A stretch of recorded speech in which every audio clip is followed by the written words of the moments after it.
twonire thina muingi tukiruira wiathi wa bururi uyu wa Kenya. Wiathi uyu witu Kenya twawonire na thakame. Wiathi uyu witu Kenya twawonire na thakame. Mau Mau Guns, Chapter Number 1. The Mau Mau Uprising was a violent anti-colonial struggle that took place in Kenya between 1952 and 1960. During the uprising, firearms were extremely difficult for Mau Mau fighters to obtain. A few precision weapons they could acquire came from raided government armories or those found on the battlefield. In order to make up the difference, the Mau Mau leadership turned to resources that were more readily available and relied on the ingenuity of their supporters. The result was a series of homemade firearms manufactured by Mau Mau fighters and sympathizers. The homemade guns were a unique example of the successful adaptation of firearms technology. In addition, the Mau Mau made the guns integral to their military efforts. To this day, the guns hold a prominent place within Mau Mau historical memory. This video will go through the written account by a former Mau Mau general who had first-hand experience with these ingenious homemade Mau Mau weapons. The Mau Mau general was called Waruhiu Itote, aka General China. This is because of his direct involvement with the first examples of homemade guns. Itote does not credit himself with the idea of manufacturing guns in the forest. He attributes that to General Tanganyika, but he may well be the midwife of the invention. According to Itote, the first homemade gun experiments took place on Mount Kenya in early 1953. He and Tanganyika detonated a .303 caliber round with a nail. That risky procedure was a fitting start to the process. It demonstrated the great need for firearms in the early months of open warfare and the lengths certain people were willing to go to make up the gap. Itote talks of the excitement shared when the experiment worked. Itote also names the first two gun makers as Ngoma and YY. These men created the first two working prototypes. Itote sent the two guns to Dedan Kimathi for inspection. Kimathi praised them and, to Itote's displeasure, sent the guns to Mau Mau fighters in the reserves. Because even the parts to make firearms were so difficult to come by, these gun makers looked to resources more readily at hand. General China described the sourcing for these parts in the following way. The stock itself was fashioned from the wood of the mulaiti tree, which never cracks under any weather conditions. The barrel, generally made from water pipe, was fastened to this and a smaller pipe or piece of iron, one which would fit smoothly within the barrel, was used as a hammer. The hammer was released by a mechanism built out of barbed wire spring and a piece of car or bicycle tube. The components of these homemade guns came from sources readily found in Kenya's natural and urban environments. Itote also speaks to the ingenuity of these gun makers. From easily found items, the manufacture of rifles, shotguns, and pistols took place. Though rudimentary in their parts, combining them created a simple to use and lethal weapon. After the construction of some prototypes, China opened a gun factory at his headquarters on Mount Kenya. According to his description, he began this operation with 20 engineers and added to their ranks from the companies under his command.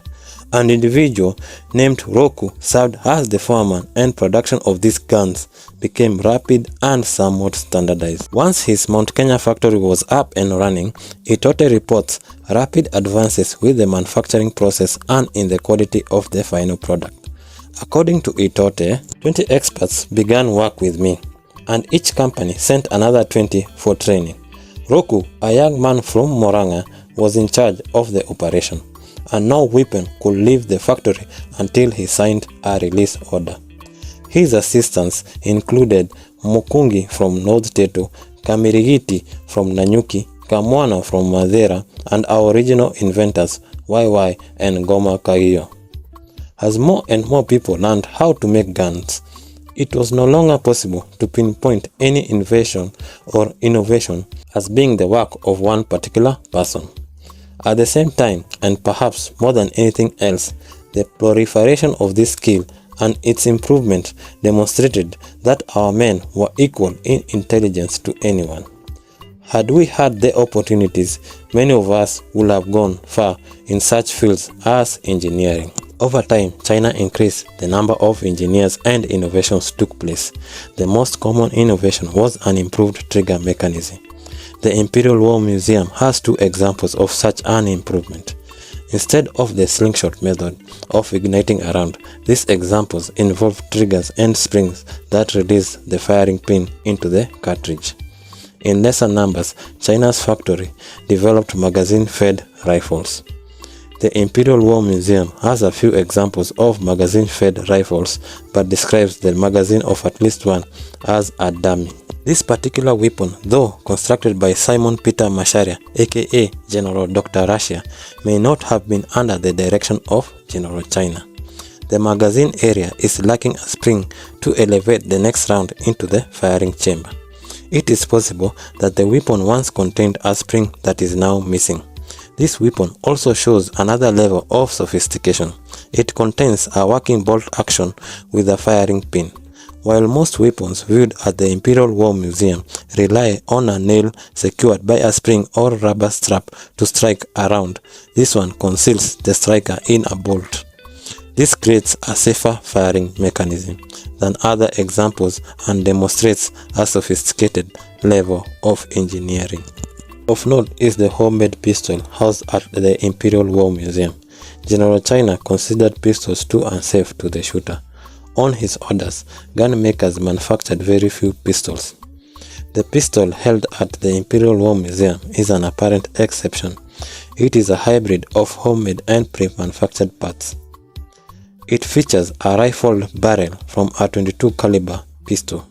Based on the barrel style and length, it likely came from a revolver. It has a front sight, unlike other homemade weapons found at the Imperial War Museum. The barrel rests on a hinge which swings open shotgun style in order to load a round. The weapon also contains a pre-manufactured hammer, possibly from the same initial weapon that the barrel came from. The stock and grip are original parts carved from wood. It also features a functioning trigger and safety. One speculates that this piece belonged to a high-ranking individual, as it is a handgun made from pre-manufactured parts. Ammunition at the Explosives Chapter Number 2.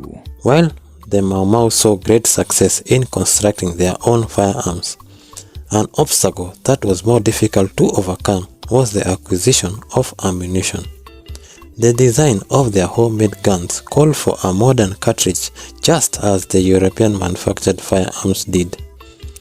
After the British declared a state of emergency, if colonial authorities found an African in possession of even a single round of ammunition, the punishment was death. Such a danger heightened the scarcity of available ammunition for the Mau Mau to obtain. In the beginning of the uprising, gun makers test-fired homemade guns before issuing them to fighters. As ammunition scarcity grew, this practice ended. According to China, the Mau Mau could not produce their own ammunition as they did firearms. They also did not have the capability to reload spent rifle and pistol casings with new projectiles and propellant. British service rifles of the time primarily fired a .303 caliber round. This made the .303 the most common type of ammunition in the area. The Mau Mau gun makers endeavored to build firearms to support this caliber round. The British were aware of this fact and placed ammunition security at the highest priority. Theft and black market did supply some relief, but the Mau Mau employed a few more creative ways to overcome the ammunition shortage. Primarily, the Mau Mau filed down larger ammunition or packed wording around smaller ammunition to fit their homemade weapons. The second path they pursued worked best for shotgun ammunition, as it was easier to manipulate without negatively affecting its use. Engineers at China's gun factory will open a shotgun cartridge and remove a portion of its gunpowder within. They will then use it to fill other shotgun shells, making up the difference with crushed glass. The most elaborate tactic involved spent casings found after a battle. China and likely other commanders directed fighters to retrieve these valuable objects. They would then trade the empty brass for fresh ammunition with KAR troops who were sympathetic to the Mau Mau cause. The KAR troops will conceal the transaction by claiming they consumed all the rounds in a firefight and needed to restock on ammunition. In addition to manufacturing firearms and modifying ammunition, Mau Mau engineers constructed hand grenades. According to Wachanga, engineers would fill a can with gunpowder, broken glass, stones, and petrol. They then inserted a flammable wick for ignition, thus creating a particularly nasty improvised explosive device. It is likely this device will vary in size. Smaller cans, such as soup or vegetable cans, lent well to hand grenades. Larger cans created larger explosives. These grenades were lethal weapons used to good effect by the Mau Mau, particularly in tight quarters and ambushes. Conclusion. In the early days of their uprising, the Mau Mau could not field enough weapons to arm the KLFA, which is Kenya Land Freedom Army.